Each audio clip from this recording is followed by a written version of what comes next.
WisconsinEye's Campaign 2024 programming is sponsored by Wisconsin Counties Association, Nicolet National Bank, Wisconsin Hospital Association, Operating Engineers Local 139, the Wisconsin Realtors Association,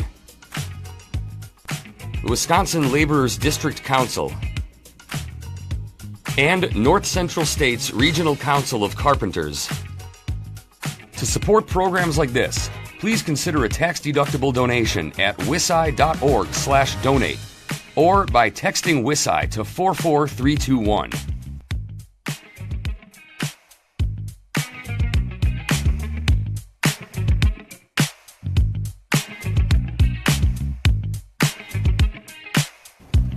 Jane Benson of Suamico is the Democratic candidate in the 4th Assembly District.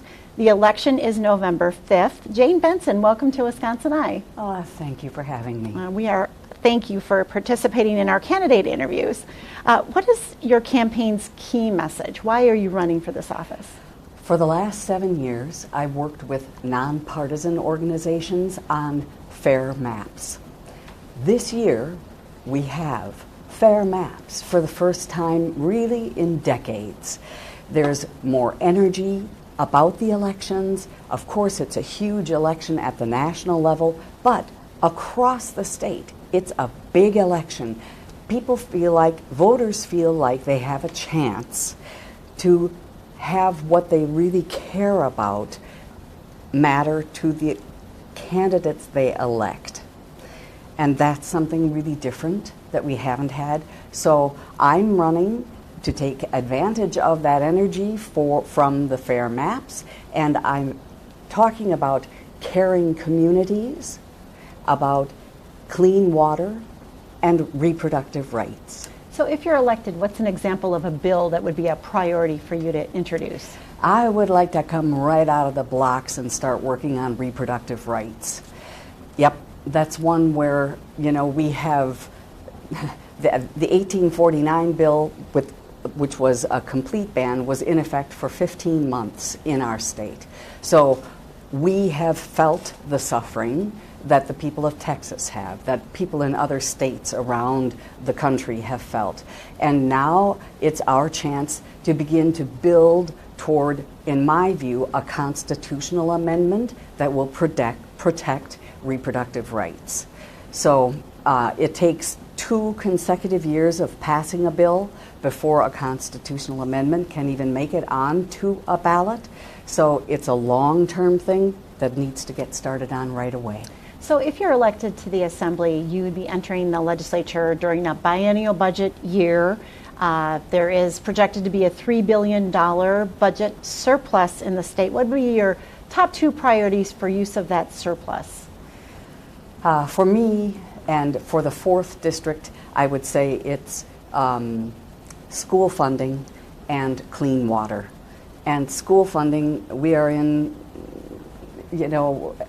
Republicans have claimed they've raised the budget so much. But in reality, with inflation and the other pressures that have been on our school districts, we really haven't even made up what Scott Walker took away back when. And we have been at the very bottom on special education reimbursements. And that's something a lot of people don't know anything about. But what happens is each pupil gets a certain amount of money. And right now, the state is only giving 33% for someone who has autism or someone who has Down syndrome and is in the school system. And the rest of that money is made up by the general fund. So that means roofs are harder to repair, just basic maintenance is harder to repair. We can't pay teachers as much as we might like. And it's different for public schools than it is for private schools or voucher schools. And that sticks in my craw. I'd really like to see us get a handle on how we fund schools. That's long overdue. And clean water is important because the whole eastern side of the 4th District is the Bay of Green Bay. And the Bay of Green Bay is the largest freshwater estuary in the whole world. In the whole world. And we're not doing enough to take care of that treasure. In your answer about use of the surplus, you don't mention tax cuts or tax reform. Is that part of your campaign at all? I feel like we tax people with purpose. And if we tax people, we should use that money for the common good.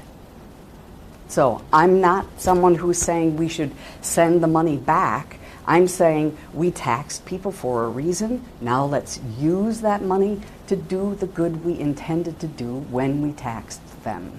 You spent some time telling us about your K-12 education priorities. What about higher education? What is the future of Wisconsin's four-year colleges, two-year colleges, technical colleges look like to you? What should the legislature do there? Yeah, that's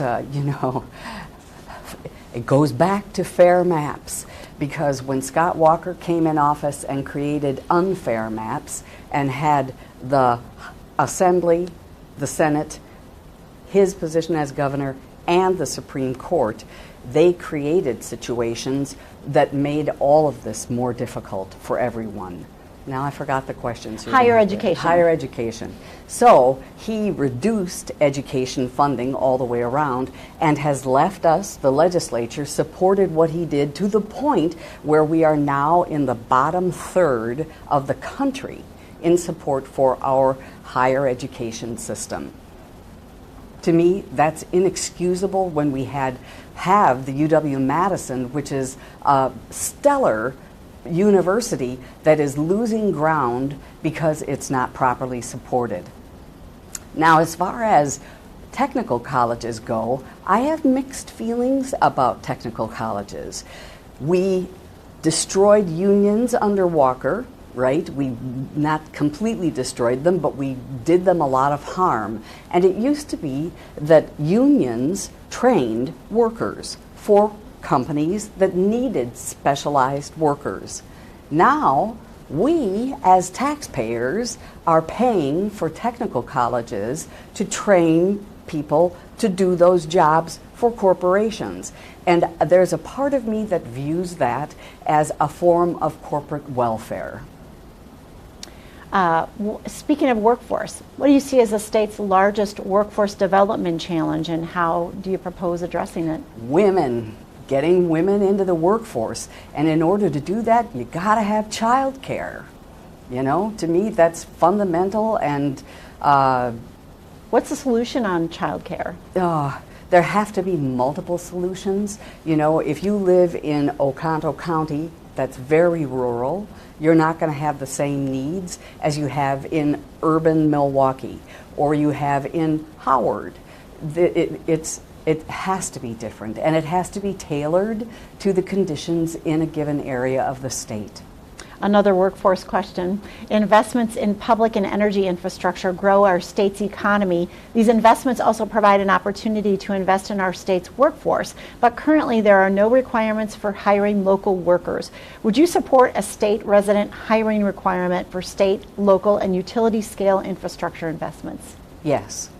And I say that very simply, very clearly, because if I'm assuming these are state or federal contracts, and when we take state and federal monies, to me, we shouldn't be siphoning off the wages for workers and giving that to people who don't live in the state.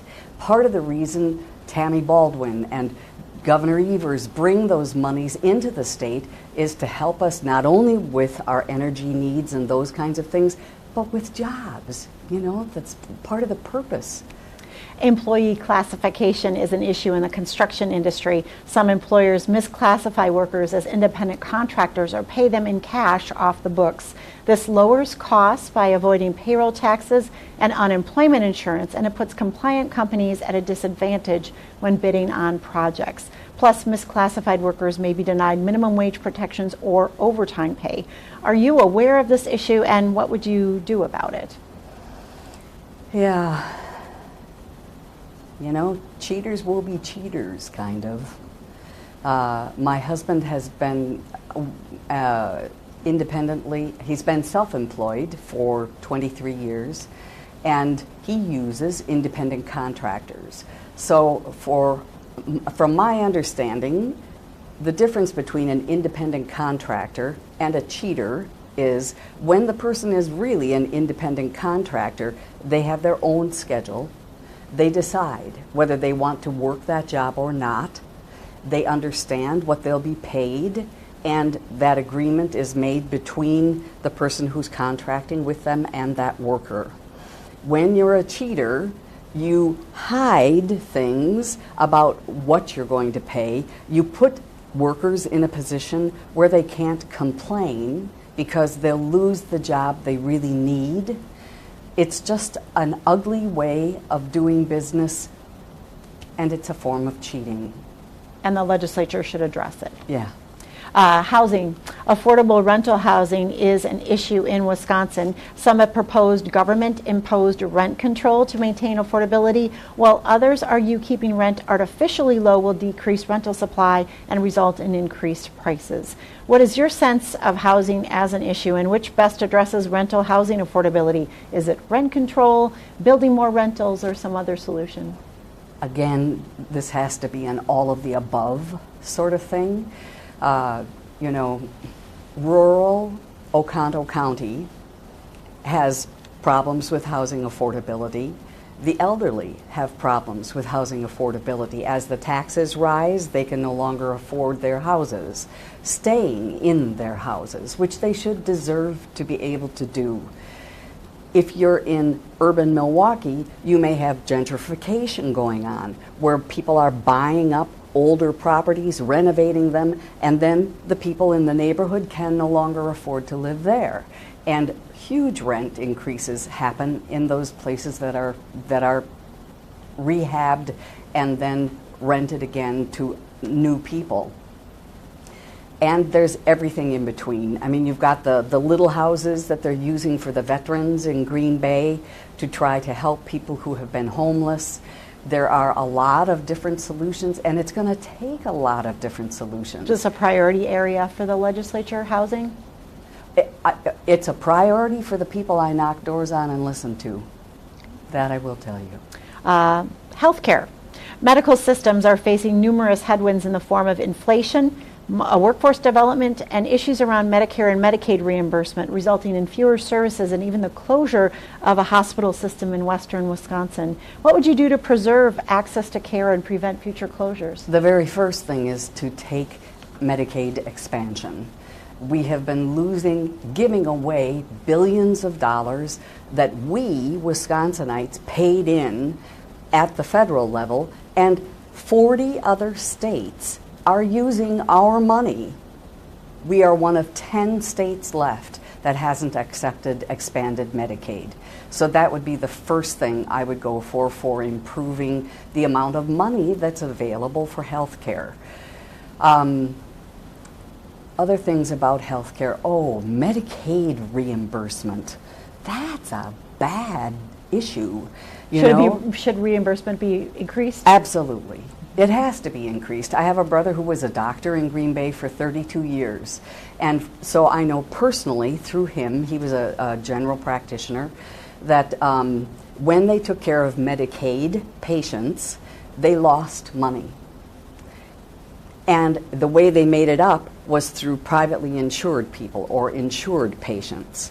It's not right that Medicaid patients are beginning to be denied. They won't even see those people anymore because the reimbursement rates are so low. So yes, we need to increase the reimbursement. What about mental health care? Is that an issue you're hearing about, and what should be done to address mental health care issues? I look at the body, the human body, and I think about eyes and ears. How is our brain any different than another part of our body? And we all know that COVID was rough on people. It was rough on people. So if we can have more mental health care through the schools, through our police forces having advocates they can call on when they know someone's having a mental health incident or issue, a period of time where they're in trouble, there are things we can do that don't have to cost a huge amount of money, but I think they could do a lot of good, and it's part of caring for each other. How should Wisconsin move forward on the issue of abortion?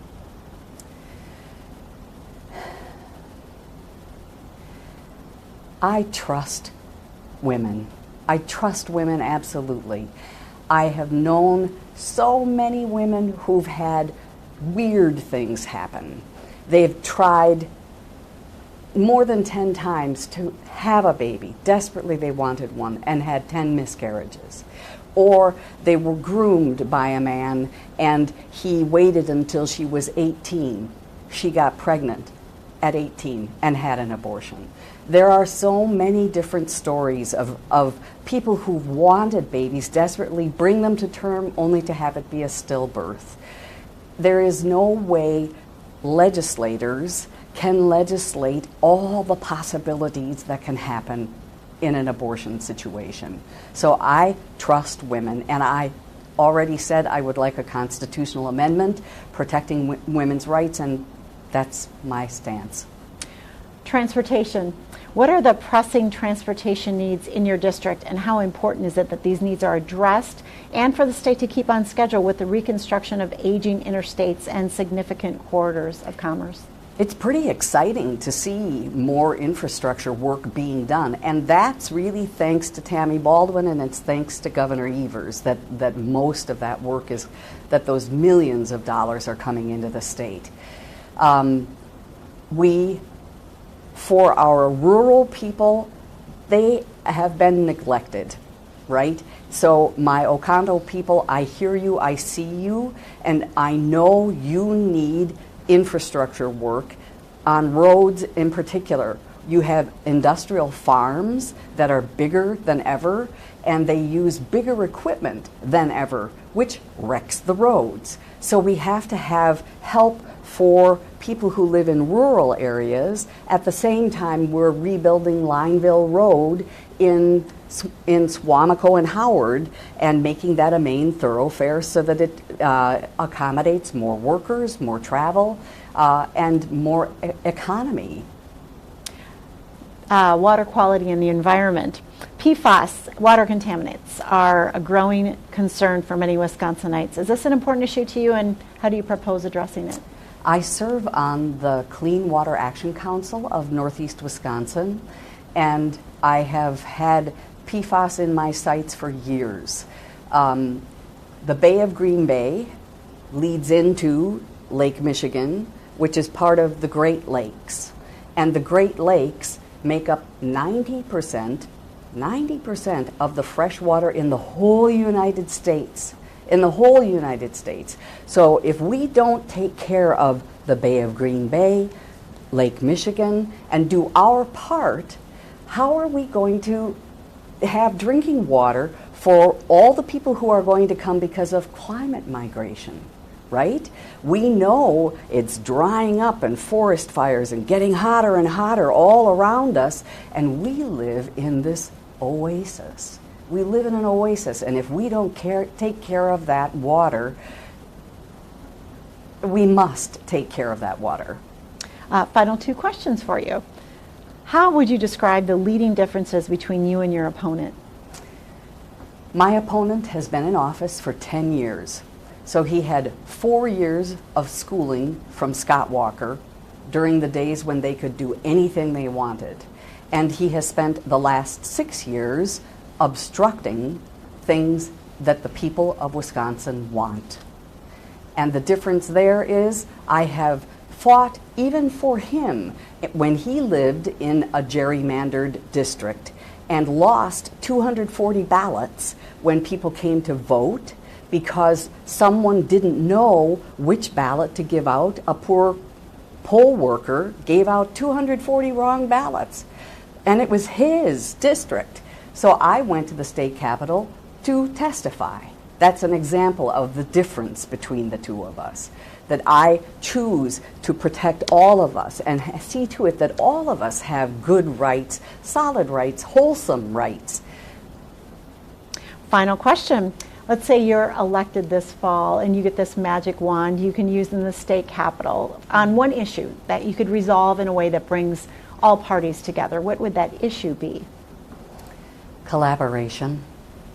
Collaboration. That we need to give up obstruction and we need to learn to collaborate again. Well, thank you, Jane Benson of Suamico, the Democratic candidate for the 4th Assembly District. The election is November 5th. Jane Benson, thank you for talking with WisconsinEye. Thank you so much.